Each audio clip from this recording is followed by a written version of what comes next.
Hey homeowners, what does this red button do? Well, this red button can save you $150 or more, because if you know what it is and when to push that button, it could save you $150 from calling the electrician. This is a very simple, easy DIY homeowner task, and it's about understanding how your home works. So this is called a GFI outlet, also known as a GFCI.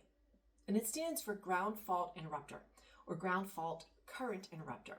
This is an outlet that is required by building code in any room in your house that has water exposure. So we're talking bathrooms, kitchens, laundry rooms, basements in the utility area, your outdoor outlets, on your porch front, garage if you have a hose bib in there. Now, the way this works is that the GFI is part of an electrical series. So when we have our outlets in our house, they're part of a circuit. So on our circuit, we might have 6, 7, 8 various switches or outlets that are part of that. Think of the Christmas lights, right? They're all in a row. Now, you have that breaker that operates those various things. Now, if we are running something in, say, this outlet over here, which maybe is number 1 in our series, and then we're running something in number 2, which happens to be the GFI. The GFI senses a problem, and the GFI has to trip, okay? Now, anything after the GFI, so this was number 1, this was number 2. So that means GFI, number 2, number 3, 4, 5, and 6, whatever comes after your GFI, have all been tripped and have turned off. So that means you are left with a number of outlets that aren't working. And you find yourself wondering, oh my gosh, I need an electrician. I have 4 outlets that aren't working. What is going on?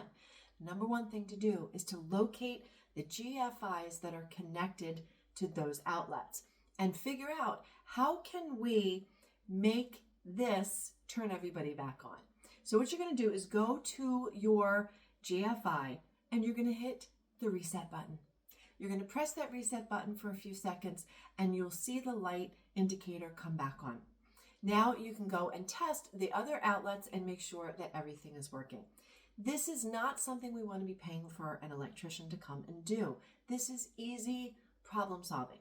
Now, if you have an issue that your GFI is tripping often and taking out several other outlets, it could be that there is a problem going on. So this happens at my house sometimes. I will be drying my hair, but I also have my curling iron plugged in to warm up when my hair is dry. But those 2 objects are enough to trip the GFI. But here's the catch. I don't have a GFI in my bathroom, but the outlet in my bathroom is connected to the GFI in my kids' bathroom. So if I do miss the timing and I overheat the outlet in my bathroom with those 2 hairstyling products, I have to walk across the hall to my kids' bathroom and reset the GFI. This is not something you need to pay anybody to do. You can do this. So one of the most important things is to map out your house. And if you would like a quick guide on how to properly map out your house, then make sure you respond in the comments with map please, and I will get you the link for the map. Now, if you do have an outlet that goes bad and you're not sure what to do with it, this is what you do. You're going to grab a tester. This is a wonderful tester. This is made by Sperry. Love this little gadget. And you put this into a particular outlet, and this one lights up and it shows that this is correctly installed and wired. So no problem. I know this one's working. Now, you can also use a neon tester as well. So these are ways that you can test an outlet to make sure that they're working. But often it is your GFI that has turned everybody else off, and it's an easy peasy reset.